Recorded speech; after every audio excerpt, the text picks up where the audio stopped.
வாடிய பயிரை கண்ட போதெல்லாம் வாடினேன் இறைவா என்று வள்ளலார் பிறந்த பூமி பயிர் வாடினால் கூட உயிர் வாடியதாக கருதிய மகான்.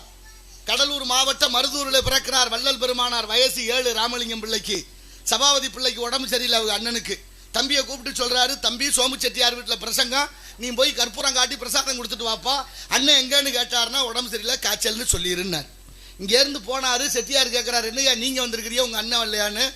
அவர் சொன்னார், எங்கள் அண்ணனுக்கு உடம்பு சரியில்லை காய்ச்சல், அதனால என்னை வர சொன்னார்னு வள்ளல் பெருமானார் சொல்றார். வயசு 7.